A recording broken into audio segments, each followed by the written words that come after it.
Welcome to Meet the Press Now. I'm Kristen Welker in Washington, where the Trump administration is not backing down on its strategy of lethal but legally questionable strikes on suspected drug trafficking vessels, even amid all the scrutiny surrounding the double tap strike on a boat back in September, with some lawmakers still wanting more clarification and answers from the Pentagon.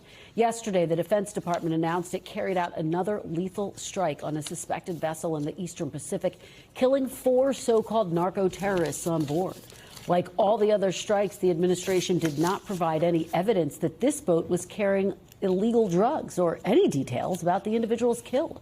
It comes after top military officials briefed a select group of lawmakers yesterday, showing them video of a second strike the U.S. military carried out against an alleged drug cartel vessel in September, after the first strike took out the boat but failed to kill everyone on board. The briefing satisfying some members, not others. I am not questioning how our armed forces are carrying out their orders. I'm questioning why the administration is engaging in this campaign and whether this is justified. I'm going to say what the video is very troubling, and I think more people need to see it. But I want to better understand process, justification, and some of the items. I had a checklist of items that I want to see that I think many of my colleagues have asked for as well. As the White House doubles down on using wartime tactics without a war authorization, last night the White House unveiling its national security strategy outlining this administration's foreign policy doctrine. In the 33-page document, the White House called for a readjustment of the U.S. global military presence in the Western Hemisphere, saying a more suitable Coast Guard and Navy presence is needed to thwart illegal and unwanted migration and reduce human and drug trafficking. The document was also highly critical of traditional allies in Europe and called for the expeditious end to the war in Ukraine. Joining me now, NBC News senior national security correspondent Courtney Kube and NBC News senior White House correspondent Garrett Haake. Thanks to both of you for starting us off. Courtney, let me start with you. You were all over Capitol Hill yesterday talking to the lawmakers who were briefed. Before we get to the briefings, I just want to ask you about this breaking news overnight. The fact that the Pentagon, the defense secretary, basically doubling down on this strategy and ordered yet another strike overnight. What do you know about it? Literally announcing it as Admiral Bradley, the head of SOCOM, Special Operations Command, and the chairman of the Joint Chiefs were leaving the Hill after briefing all day behind closed door. The Secretary of Defense and U.S. Southern Command putting out a posting on social media that there was yet another strike. 4 people were killed, this time in the Eastern Pacific. The reality is this just shows exactly what we're hearing from administration officials, particularly at the Pentagon, and that is they have no intention of stopping these strikes. They believe that they are fully legal and lawful, and they are not going to slow down. The reality is, though, yesterday's briefings were about the September 2nd strike, but there is a larger issue here and a larger theme that we keep hearing from these lawmakers as well, and that is the legality or questionable legality of the strikes overall. Yeah, and I think that's going to continue to be in focus, Courtney. There's no doubt about that. And you were pressing all of these lawmakers who were in these very select briefings. And one thing that stood out to me, you and I have kind of been talking about this, the fact that we heard such different reactions from the lawmakers, and it really seemed to come down along party lines. What did you make of it? What did you hear? And it wasn't just the reactions to things like, was this a war crime? Are these legal or illegal? It was facts about what they saw in the video. So each one of them, they watched the full video. Both General Kane and primarily Admiral Bradley walked them through what they were seeing at the time, and yet they came out, again, completely down the aisle. One side came out saying that the strikes were illegal and unlawful and that these certain things happened, and the other side saying the other. So it just shows that this entire story has been very difficult. There's very little transparency out of the Pentagon and the military about it. And because these briefings were behind closed doors in a classified setting, well, all we're getting is what the lawmakers are telling us. One of the aspects of all of this, Courtney, that stands out to me, this is one of the first times that we're really seeing oversight, robust oversight by Congress of this administration. And to the point that you were making earlier, the question really seems to revolve around, does the president need to go to Congress if he wants to continue this? Do you have a sense, based on your conversations with those lawmakers yesterday, that that's still a live ball? Are they going to continue to press that issue? Yes, they absolutely are. And so the question is, will there need to be an authorization of use of military force? People aren't talking about that quite as much, but there is more momentum for a possible war powers resolution here. And I think what would definitely put that over is if we hear more talk and more movement about possible strikes on land. So not just the boat strikes in international waters, but actual strikes inside Venezuela, in a sovereign nation. That is what seems to be what would trigger especially a war powers resolution. And of course, President Trump signaling that that could in fact be what we see next. Courtney Kube, thanks for joining us after a big and very busy week. We really appreciate it. Great to have you here. Garrett, let me turn to you outside of a snow-covered White House. Let's talk about what I was just discussing with Courtney, and I want to start where we started the conversation, which is the fact that Secretary Hegseth ordered yet another strike. Do you have the sense that the White House backs this strategy completely? Is there any daylight, Garrett, between the White House and the Defense Secretary? Not at this moment, Kristen. I mean, this is sort of classic Trump going back through his campaigns to never admit weakness, never admit the challenges to your argument, and when pressed, press back even harder. Here you have a White House who is convinced, or at least is saying publicly that they are convinced, the strikes that they are pursuing are legal, and that they're going to pursue them to the maximum strategy, the maximum amount possible every day if they can. It presents a situation where ultimately the president is the decider here. Hegseth is the tool implementing that policy. And this is something that Hegseth seems to have learned well going back to his confirmation hearings, where the White House made clear they wanted to see him fight. As long as he is out there aggressively pursuing the policy that is, candidly, kind of the only Trump administration foreign policy with any motion to it right now, when you consider these Ukraine talks have been outsourced to, outside aides. This is sort of the only game in town. And if Hegseth is pursuing it aggressively, he's likely to continue to have the backing of this White House. Well, let me follow up with you on that, Garrett, because we did hear President Trump give his backing to Secretary Hegseth. And at the start of this administration, you and I had reporting on what was being referred to as a no scalps policy. It seems like that's still in place, as far as I can tell. Yeah, in terms of cabinet officials being pushed out, I think that's absolutely the case. The administration is loath to be seen to bow to pressure from the outside, be it pressure from Congress, Democrats, from the media. When someone gets pushed out, they tend to get pushed up. Take, for example, Mike Waltz, who was kind of the, original sin in the Signalgate operation, ended up as a, Senate-confirmed ambassador to the United Nations. Other officials who have left have either left of their own accord, just simply saying they're leaving, or have become, nominees to be ambassadors or given other roles. The idea that Hegseth would be pushed out abruptly or in some kind of ugly way during the pressure campaign is anathema to Susie Wiles, President Trump, and the folks who run this White House. Yeah, such great context, Garrett. Let me ask you, because we also saw President Trump today receive the FIFA Peace Prize, a symbolic gesture. He was pressed on whether this runs counter to all of this military action he's been taking in the Caribbean. How did he respond to that? What's the line from the White House and from the president? Tying himself into a bit of a rhetorical knot here, suggesting that the actions he's taking in the Caribbean are about peace and about, protecting this country. They're not in some way about violence. I suppose you could argue that since this isn't a war, the same argument that's being used against it, that he's not, breaking some kind of peace vow here. But it goes to show the challenges that this administration has to sell President Trump and the America First agenda as this peace president, but also running this unprecedented bombing campaign in Latin America. All right, Garrett Haake, thank you so much for joining us. Great reporting, as always, after a very busy news week. We really appreciate it. We do want to turn now to some breaking news out of the CDC. The agency's vaccine advisory panel today voted to end a decades-long vaccine recommendation that every newborn receive the hepatitis B vaccine within 24 hours of birth. The vote goes against public health consensus on the vaccine. which a 2024 CDC analysis found prevented an estimated 6 million infections and 1 million hospitalizations since 1991, when the CDC instituted the recommendation. Major medical organizations decrying the decision. Ahead of the vote, the president of the American College of Physicians addressing the panel directly during today's meeting, accusing them of endangering children. This vote is an unnecessary solution looking to find a problem to solve. It will not fix your concerns of informed consent, but it only endanger children and increase risk of death for millions.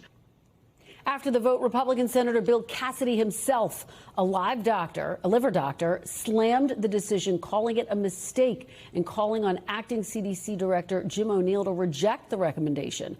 It comes a day after Senator Cassidy said the vaccine advisory panel had been, quote, totally discredited. Cassidy, of course, was a key vote to confirm Health and Human Services Secretary Robert F. Kennedy Jr., who then fired and replaced the vaccine panel with his own picks, among them vaccine skeptics. The decision comes as Secretary Kennedy has sought to broadly remake federal policies on vaccines across the nation's top health agencies.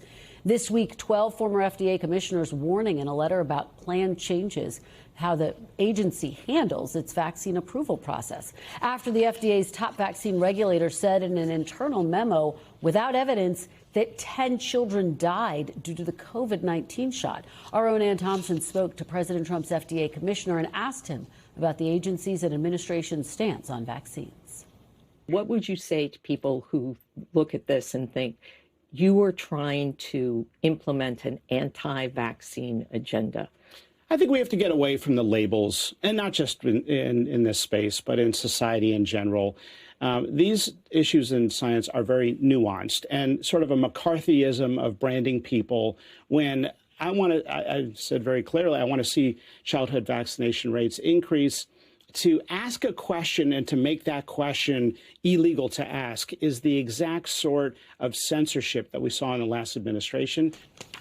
Joining me now from the CDC in Atlanta is NBC medical reporter Erica Edwards. Also with me, Dr. Richard Besser, former acting CDC director under the Obama administration and president and CEO of the Robert Wood Johnson Foundation. Thanks to both of you for being here. Dr. Besser, I'm going to get to you in one moment. Let me start with Erica to just lay the groundwork here. This vote did come after a delay yesterday, Erica. What justification is the panel using, considering the scientific consensus is this vaccine is safe?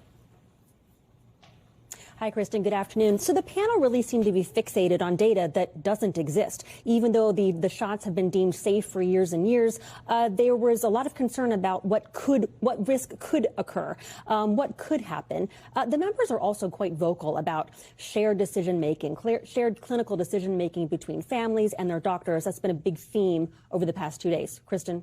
What do you make of that delay? What was behind it? There was a lot of disagreement, a lot of heated debate, a lot of confusion as to what the panel members were even voting on. One panel member said that the language of the votes had changed 3 times in 3 days. They didn't have the right slide up when they were about to make this really important decision. So they decided to table it yesterday, give them enough time to kind of get their act together, and then make a vote today. Well, as we noted, Senator Bill Cassidy, a doctor, called this change a mistake. He called on acting CDC Director O'Neill not to sign it. Is there any reporting that you have that O'Neill might not take the panel's recommendation? So Mr. O'Neill and the entire ACIP committee was handpicked by Secretary Kennedy, and most of them seem to be aligned with his history of vaccine skepticism. Now, I'm told that any decision from Mr. O'Neill will not come tonight, but could in the coming days. Now, the CDC is not required to go along with its advisors' advice, but usually does. Kristen? Well, the panel's also set to examine the broader childhood vaccine schedule. What could the implications be given today's vote? It seems no vaccine is off the table when it comes to these discussions. For example, the person who made a major presentation today on the entire childhood vaccine schedule is not a scientist, not a doctor, not a pediatrician. He is a lawyer, Aaron Siri, who has represented Secretary Kennedy in the past. He's pushed for an end to the polio vaccine. And public health experts I've spoken with are really concerned about what the outlook is for childhood vaccines. One CDC scientist who was not involved in today's meeting told me it felt like watching decades of progress erased in just a single day. Kristen. All right, Erica Edwards, thank you so much for joining us with your great reporting. We really appreciate it. Dr. Besser, let me turn to you now. I just want your reaction to this. What are the implications for newborns and their families? Kristen, I would say that what we saw today was a farce if it wasn't such an important day in terms of the health of children. I worked at the CDC for 13 years, and, it breaks my heart to say that I don't think people should listen to the CDC anymore when it comes to vaccine recommendations. When the ACIP, this committee, typically meets and they're looking at making a change in a recommendation, it's always been because there's been a signal that either there's a safety concern or there's an opportunity to protect more children. By taking on the newborn dose of hepatitis B vaccine, something that has been shown to pretty much eliminate this infection in children, and it's had absolutely no safety concerns, they are moving us back to a day when we are going to see thousands of children get this infection. And many of those children go on to develop liver failure. And that's unbelievable to me that our nation's public health agency can be moving in that direction. Given what you are saying, Dr. Besser, that you could have an increased instances of children getting this infection, could that impact the adult population as well, including adults who were vaccinated decades ago? Well, here's the thing. I'm a pediatrician, and I practiced pediatrics for more than 30 years. And I don't think I ever saw a case of hepatitis B infection. And there's a reason for that. It may not be because they were not occurring, but when these infections occur in young children, there are usually no symptoms whatsoever. Some children will clear the infection and do fine. Then there's a group of children that will go on to develop something called chronic hepatitis, where the virus is still living in their liver. And over time, their liver can fail. They can develop liver cancer. And that often happens either in adolescence or in adulthood. So the changes from this recommendation, we probably won't see it for decades. And we'll only see the CDC is collecting good data. And we've seen a destruction in the ability of the CDC to even collect that kind of information. So this is going to be one of those kind of silent killers that we may not detect for a very long time. Wow. Well, you are saying that people shouldn't trust the information coming from the CDC or ACIP. What should families do, Dr. Besser? Where can they go for accurate information? If you have a young child, what should families think about doing to acquire accurate information? Well, a few things. One is it speaks to the importance of everyone in our country having a healthcare provider, a doctor, a nurse practitioner, someone who they can trust and turn to help sort through the very confusing information.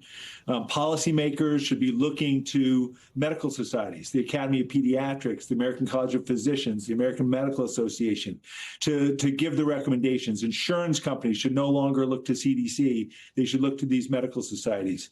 When I was hearing Senator Cassidy talk about what's happening today, it gave me hope, because it's our legislators who have to step up and say what's happening at CDC is unacceptable. Our nation deserves to be protected from these infections.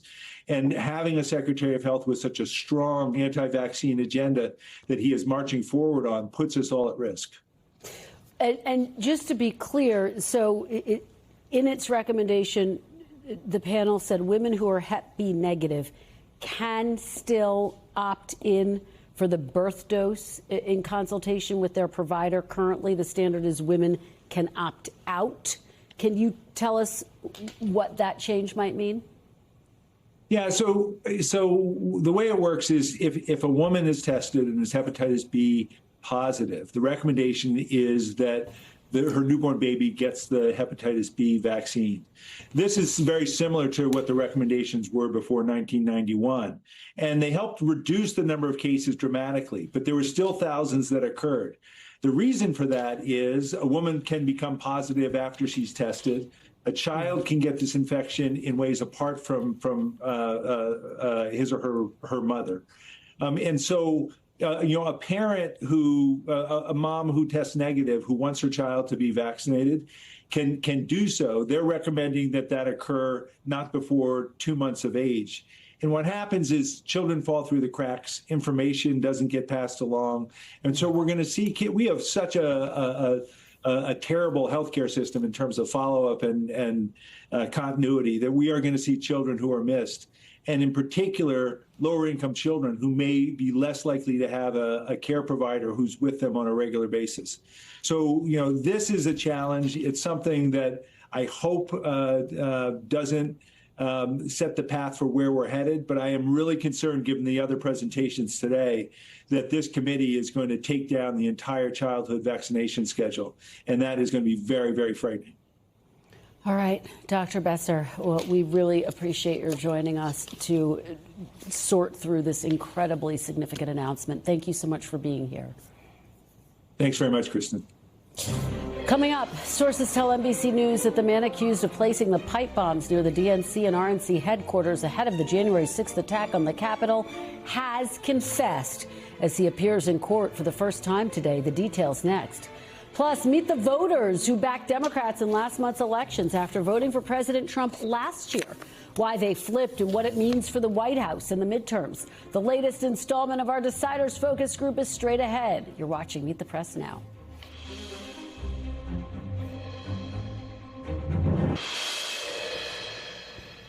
Welcome back. The man charged with planting pipe bombs outside the Democratic and Republican Party headquarters on the night before January 6th made his first court appearance today. Brian Cole Jr. was charged with transporting an explosive device and attempted malicious destruction by means of explosive materials. Cole confessed to planting the devices outside the RNC and DNC buildings and told the FBI that he believed conspiracy theories about the 2020 election. That's according to 3 people familiar with the matter.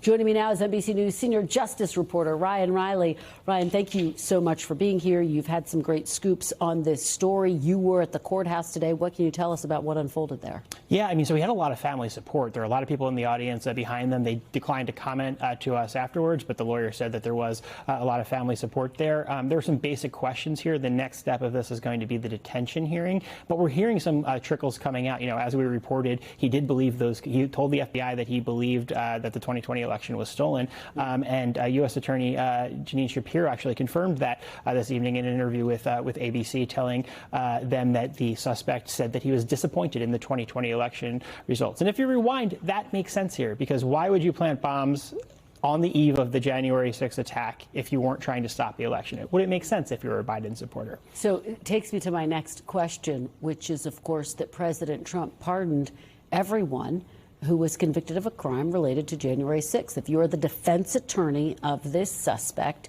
that undoubtedly will be something that you have in your sights.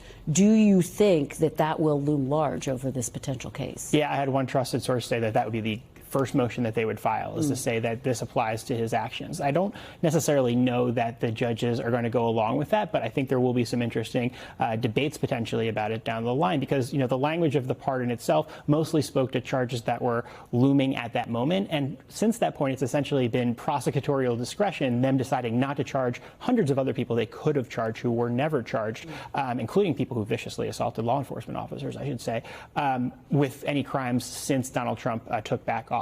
They shut down the Capitol Siege Unit. They fired a bunch of prosecutors. They demoted a bunch of prosecutors. They weren't going along with this. But this is that one, because of the conspiracy theories surrounding this. This is the one investigation that really moved forward during the Trump administration. So one of the big questions looming over this was, what is the motive? You're saying that the suspect has said that he was very frustrated, disappointed with the results of the 2020 election.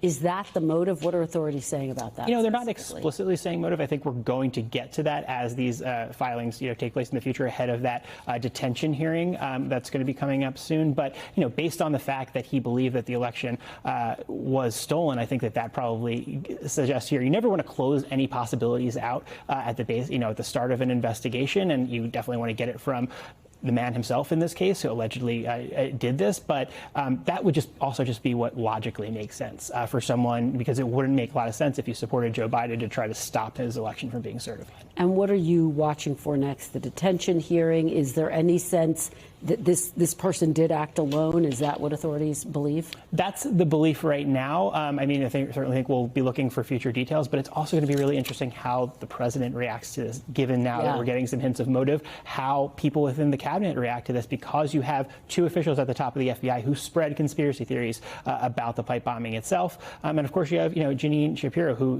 has been extreme, within the Justice Department, people are very impressed with how she's been handling a lot of this. But way back in the day, she was spreading a lot of these election conspiracy theories back when she was at Fox News. So it's this very complicated scenario that we have these power players now who were spreading conspiracy theories about the election and about the pipe bomb.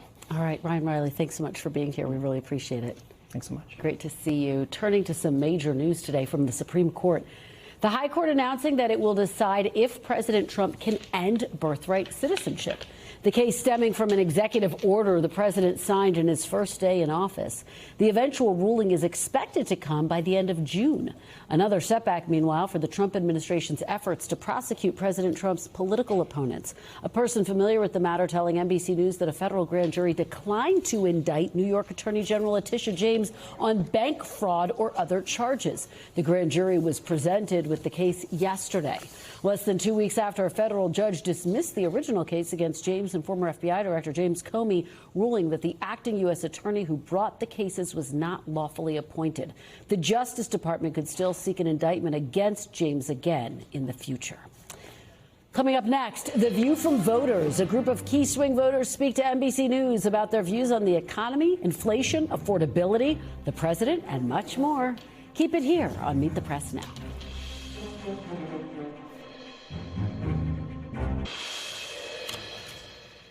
Welcome back. The issue of affordability helped spur Donald Trump to victory last year, but also helped Democrats win big in off-year elections 1 month ago. The latest edition of NBC News Deciders Focus Group, produced by Syracuse University and the research firms Engatius and Sago, we heard from Trump voters who cast ballots for Democrats Mikie Sherrill and Abigail Spanberger in last month's New Jersey and Virginia gubernatorial elections. Nearly all of them say they are unhappy with how the White House is handling concerns about rising prices. And most say they're not satisfied with the president's second term so far. Listen. So I'd like to know whether, on balance, looking at the entirety of the president's second term so far, you approve or disapprove of what this administration has done since it took over in January. By a show of fingers, who approves? Got Ashley? Just one of you. And who disapproves? By a show of fingers, who's seen significant increases in prices this year for things you buy regularly? Joining me now is Director of Syracuse University's Democracy, Journalism, and Citizenship Institute, Margaret Talev. Margaret, it's great to see you. Thanks for being here. It's great to be back. So let's talk about these voters. These are Trump voters. They do not approve of how this administration is handling inflation and affordability. Do any of them, though, Margaret, regret their votes? You're asking a really important question. You're right. We had 14 voters in these two focus group panels. All 14 voted for Donald Trump last year for president. 10 out of 14 say they don't approve of the job he's doing. But do they want a do-over? And if they got a do-over with the two choices they had last time? No. I mean, and we've seen this consistently, and this is one of the challenges that Democrats face. And their question is, was the problem Kamala Harris or is the problem the Democratic Party? They'll find out in 2028. But these results this week were very, very interesting. A lot of frustration with the economy. But when you get into the nitty gritty about it, again, this group of 14 was really divided. Many of them are blaming President Biden for Donald Trump's economy still a year after the election. And you've got 5 saying they actually feel better about the economy now, 6 saying they feel worse, 3 saying it's unchanged. So they're not loving the Trump presidency, but they're not sure what the alternative would have been. And they're all over the map about whether to hold Trump accountable for inflation or whether it's not really his fault. It's other stuff. He's got other stuff to do. The president can't control the economy. So it's really a mixed bag. Well, it's just fascinating. And you take me to my next question, because these voters were asked about how President Trump is doing fighting inflation and affordability. Has he made it enough of a priority? Let's take a listen to a little bit of that.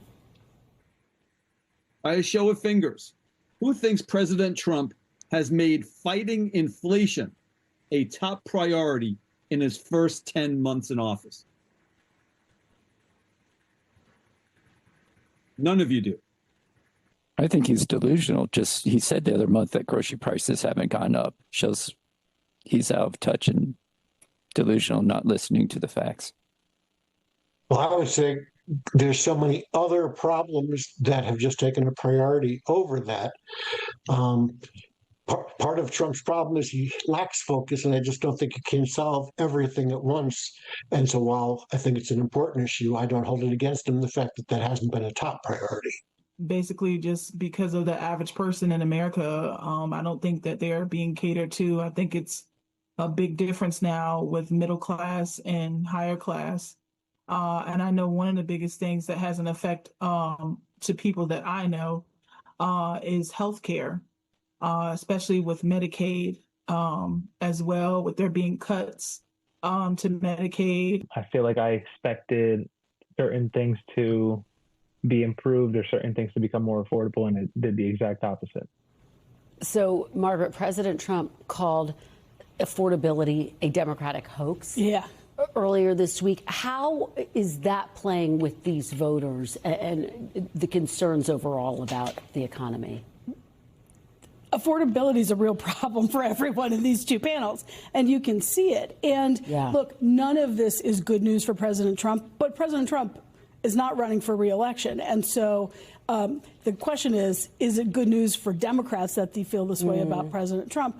What's interesting about these voters that we're watching here together now, these were 2 panels conducted earlier this week of voters who voted for Donald Trump last November, but then for a Democratic governor in those off-year elections just a few weeks ago. So one panel, Virginia voters, Trump to Spanberger. The other panel, New Jersey voters, Trump to Sherrill, 2 female Democratic gubernatorial candidates. And so we were trying to find out, like, why the switch, you know, and the reasons were fascinating.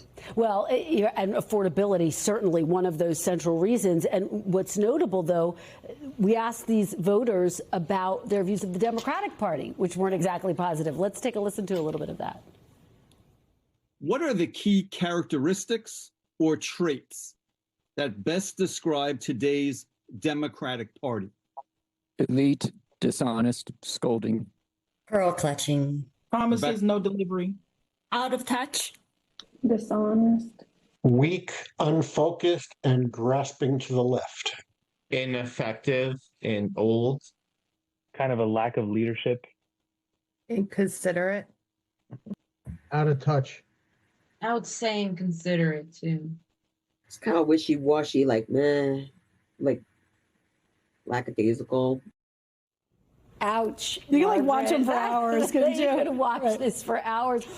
What should Democrats, if you're watching this right now, what do you think they should take from these voters? I mean, that's very blunt. Right. Very blunt assessment. Okay, these are not all voters. These are a particular kind of voters, swing voters, you know, so it's a particular type of voter who's going to go back and forth anyway.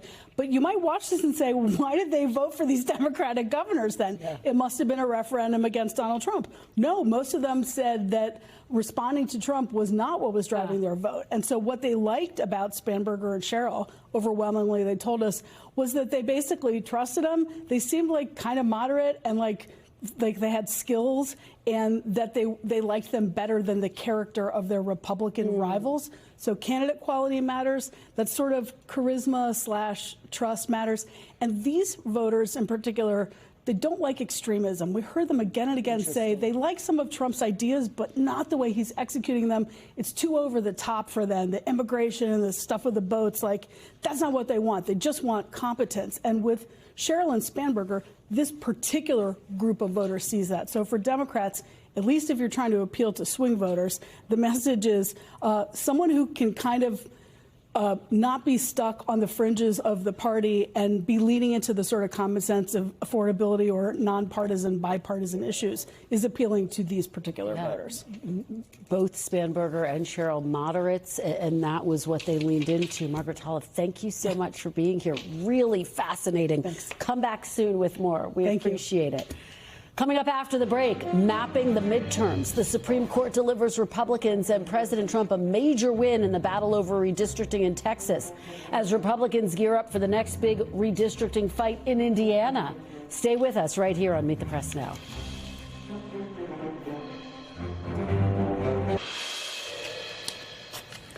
Welcome back. Indiana Republicans are set to take the next steps toward redrawing the Hoosier State's congressional map. The House of Representatives passed a new map today that could turn the only 2 blue districts in the state red in next year's midterms. It now heads to the state Senate, which is set to take up the measure as early as next week. The Indiana redistricting fight comes amid an intense pressure campaign from President Trump, who has publicly criticized Senate Republicans in Indiana who didn't support the effort. At least 11 Indiana Republicans tell NBC News they've been targeted with threats or swatting attacks in the wake of the president's social media post last month criticizing them. The Supreme Court, meanwhile, just delivered a major victory for Texas Republicans in their redistricting effort, allowing the state to use a new map that could give Republicans as many as 5 additional seats in next year's midterms. NBC News senior reporter Jane Tim has been covering the nationwide redistricting fight. She joins us now. Jane, thanks for being here. So what happens next in the Indiana fight? Yeah, so in Indiana, this map now goes to the Senate. Senate Republican leaders say they don't have the support to pass this, but they'll let it go to a vote. And that vote came in large part because the House came back, said that they were going to pass a measure, but also because there has been so much pressure on these lawmakers. So as you said, a lot of threats, a lot of social media pressure, calls from the White House, 2 visits from J.D. Vance. This has been a months-long pressure campaign to get these lawmakers to cave. They say, you know, the Republicans say that the support doesn't exist, but they're going to put it to a test. And I think all-out pressure on these lawmakers, including some, as you said, very sort of violent swatting attempts that have been alarming and definitely making people feel unsafe in the Senate there.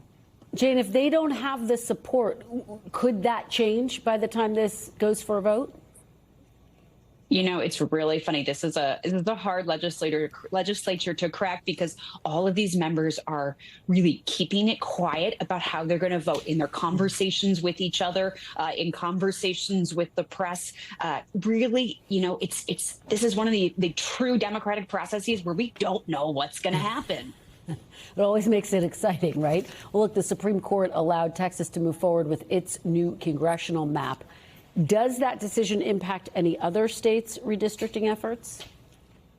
Yeah, it's going to turn up the pressure on Democratic states that have not moved. And it's also going to probably encourage Virginia Democrats who have begun a very complicated maneuver to redraw their maps to be even more aggressive. Earlier this week, we saw Democratic leaders say they might go for 4 new Democratic seats in that state. That's a lot more than the 2 to 3 we had previously expected. I think that number will be even more firm after that Texas ruling.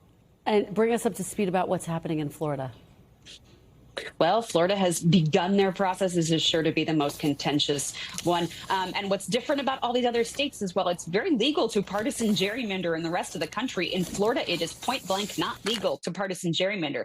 So they're going to have to, if they want to do this, if they want to draw new maps, they're going to have to find a reason not to. We see some lawmakers talking about population growth, but there hasn't been a census, and they're not talking about redrawing any other districts, just the congressional districts. So it'll be really interesting to see see how that process goes forward. There's also a lot of party divisions about how to do it. Some want to do it in the spring, some want to do it right now. I think we might see a map next week, but don't know where that map's going to go. All right. Well, it's a storyline we continue to watch so closely with major implications for the midterms. Jane, Tim, as always, thank you. Great to see you on this Friday. Really appreciate it. And still to come, Democrats turn up the heat on Republicans over health care and rising costs as millions of Americans brace for a major spike in premiums. The panel's next. You're watching Meet the Press now.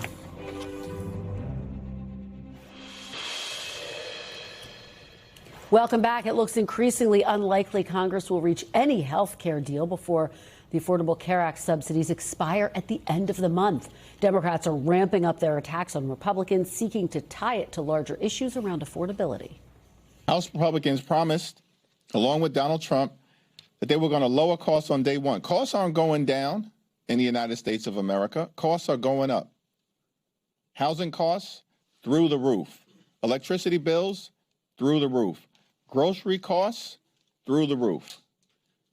And now, as a result of the Republican refusal to extend the Affordable Care Act tax credits, tens of millions of people are on the verge of experiencing dramatically increased health care costs.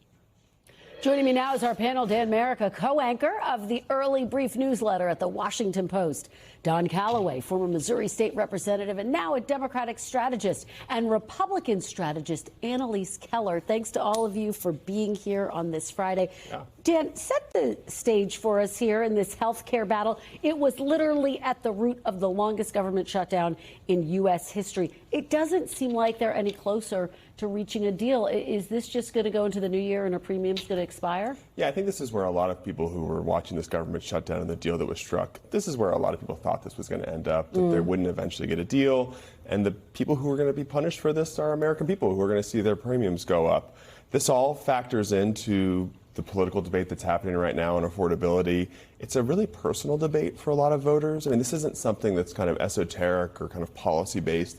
It's very much like what you see coming out of your pocket every time you go to the grocery store or pay for a doctor's visit or go to the gas pump or all the things that people do every day. That's really personal to voters. I think that's why it's such a political issue for Republicans in particular right now. Donald Trump knows very well that affordability and costs are a potent political message because he used it effectively to become president in 2024 and win the presidency in 2024.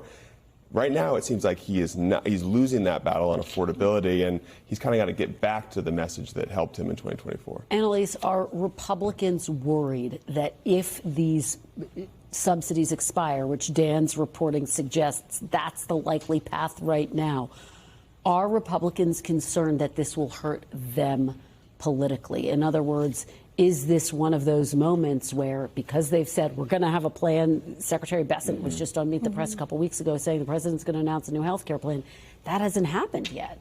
I think there are Republicans that are concerned about the dynamics that could impact them in the midterms politically, but there are a lot of Republicans that are worried about the 22 million Americans that are going to be impacted by this. So I think it can be both. And there are a lot of moderate Republicans who do want to see a solution on this, but there just hasn't been that ability to get anything done, and maybe that will happen. I was working in 2018 in those midterm cycles with the big blue wave. I was working for a Republican in suburban Detroit area, and the pre-existing conditions message from Democrats was extremely potent. It's one of the reasons that we were not successful in that campaign. So I think there are a lot of members, to the extent that they remember the 2018 elections, that are worried. Don, the flip side to this is you do have Leader Schumer proposing an extension to the Obamacare subsidies for 3 years. Yeah. Dead on arrival for Republicans. It is.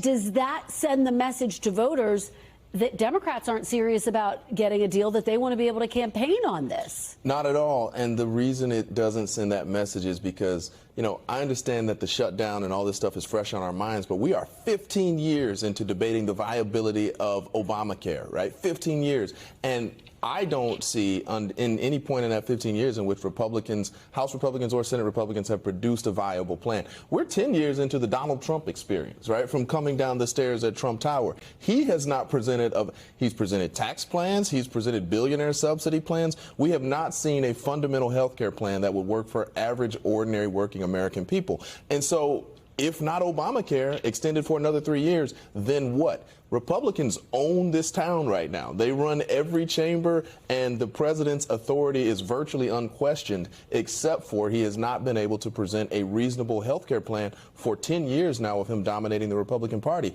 And so I don't really see Chuck Schumer suggesting an extension for Obamacare, which has worked. It's kept people on health care until 26. It's provided affordable premiums across the country. I don't see an extension of that being a death knell for Democrats and some lack of creativity, because it's been what we've been operating under for 10 years now. Well, Dan, talk about this within the broader conversation about affordability, which is what you are framing this under. And you do have President Trump dismissing it as a con job, a Democratic hoax. Notably, his vice president, J.D. Vance, said in a recent interview with R. Henry Gomez that he thinks the president understands that prices have gotten too high. And I guess my question is, are we going to see some change in tone from the president? He's heading to Pennsylvania next week. I mean, what are you anticipating? Yeah, I've talked to a lot of Republicans who have said they want to see the president acknowledge that prices are high and that he's going to work to fix that. But that's not really how the president talks. I mean, he doesn't talk kind of in that gray area where, like, there's an issue and I'm going to fix it. He is black and white when it comes to his rhetoric. And that is, for a large part, why he has been so successful in politics, is that people hear what he says and he says it with force. And so there's not he doesn't have a changeup, if to use a baseball metaphor. He's all fastballs all the time. And so it's kind of like Republicans are hoping for him to shift that message. And I'm not sure he really can, because it's acknowledging that he hasn't been able or hasn't been successful in tackling an issue. And I think it is worrying Republicans. We talked to a lot of strategists who are working in races like you've worked in, and they would like to see something different from the broader Republican messaging, and it just hasn't happened yet. Annalise, what do you think that message should be? Again, he's heading to Pennsylvania. If you're a Republican in Pennsylvania, what do you want to hear? Or just a voter in Pennsylvania, what do you want to hear from the president? People want to feel like they're being heard, like their struggles are real and someone's acknowledging them. I mean, to say that it's a con job, to say that affordability is not happening or is not a real issue that people are facing, it's a hoax, to say that, you know, I fixed inflation, you know, those types of things are not helpful. I think that the accounts, the tax accounts, or the child accounts rather, I think that's kind of an interesting idea. There's some solutions that he's putting forward that might have legs. I mean, I don't think that the tariff checks are going to go very far, in my opinion. I don't think that is an idea that's going to really take hold. So there are a couple of things that, you know, he has been talking about, but he's got to stay disciplined. He is not message disciplined, and when he goes and does these conversations, if he's just talking about Biden's failures, that's not making voters feel like they're moving in the right direction. Don, one of the big debates inside the Democratic Party right now is, what should that message be on affordability? Should it be the more moderate message that we saw, for example, in the recent elections in Virginia and New Jersey of Mikie Sherrill and Abigail Spanberger? Or is it the more progressive message of Zoran Mamdani? How do you think that debate is going to play out in the midterms? Well, I think in 2026, you're going to see a whole lot of bad Mamdanis who don't have his charisma, don't have his swag, but are walking around talking about affordability because it's a message that worked. The problem is that you're going to have folks from the middle of America who, by the way, have not raised the money to the DCCC to be able to message anything, right? Money is being consolidated with the Republican Party right now, the executive branch in the Senate. So I'm worried that Democrats will be able to afford to say anything. I just don't see the resources coming in. But it feels like this is the moment to say, to let the people feel the actual pain of these premiums, in some cases which are going to double. And I hate to inflict that kind of pain on the American people, but you have to say, hey, look at your wallet right now and how much money you have at the end of the month. That is a result of this administration. At least if we don't have a broad economic plan on affordability, at least we would not have done that, because that's what you feel today. And very quickly on the redistricting battle, how big of a setback is it that the Supreme Court did rule in favor of Texas Republicans that they can add up to 5 seats to the It's a very big setback for Democrats' number in Congress in terms of being able to control that 218. However, it's a bigger setback for democracy. One of the rules of democracy is that we do not redistrict unless it is pursuant to a census every 10 years. So that is one of the major kind of democratic pillars that we've all relied on. That being out of the way portends that there's really nothing sacred left in American democracy, and that's what worries me beyond that. Annalise, what do you project is going to happen in Louisiana?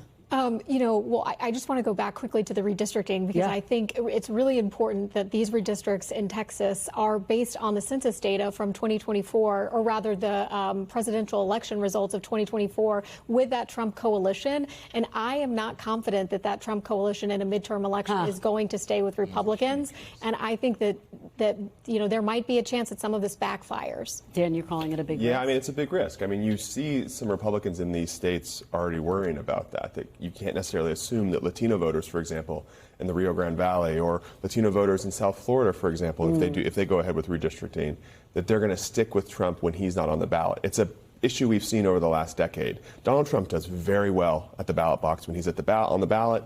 His party does not do as well when he's not on the ballot. So to set and redistrict based on a 2024 election where he was on the ballot and did remarkably well with Latino voters is a huge risk to assume that that's going to continue happening. All right, well, we will watch it closely. Great conversation, guys. Thank you so much, Dan, Don, and Annalise. Really appreciate it. We'll be back Monday with more Meet the Press Now. And if it's Sunday, it's Meet the Press on your local NBC News station. I'll have exclusive interviews with Senators Tom Cotton and Adam Schiff, plus Congressman Jim Clyburn. You don't want to miss it. There's more ahead on NBC News Now. We thank you for watching, and remember, stay updated on breaking news and top stories on the NBC News app or watch live on our YouTube channel.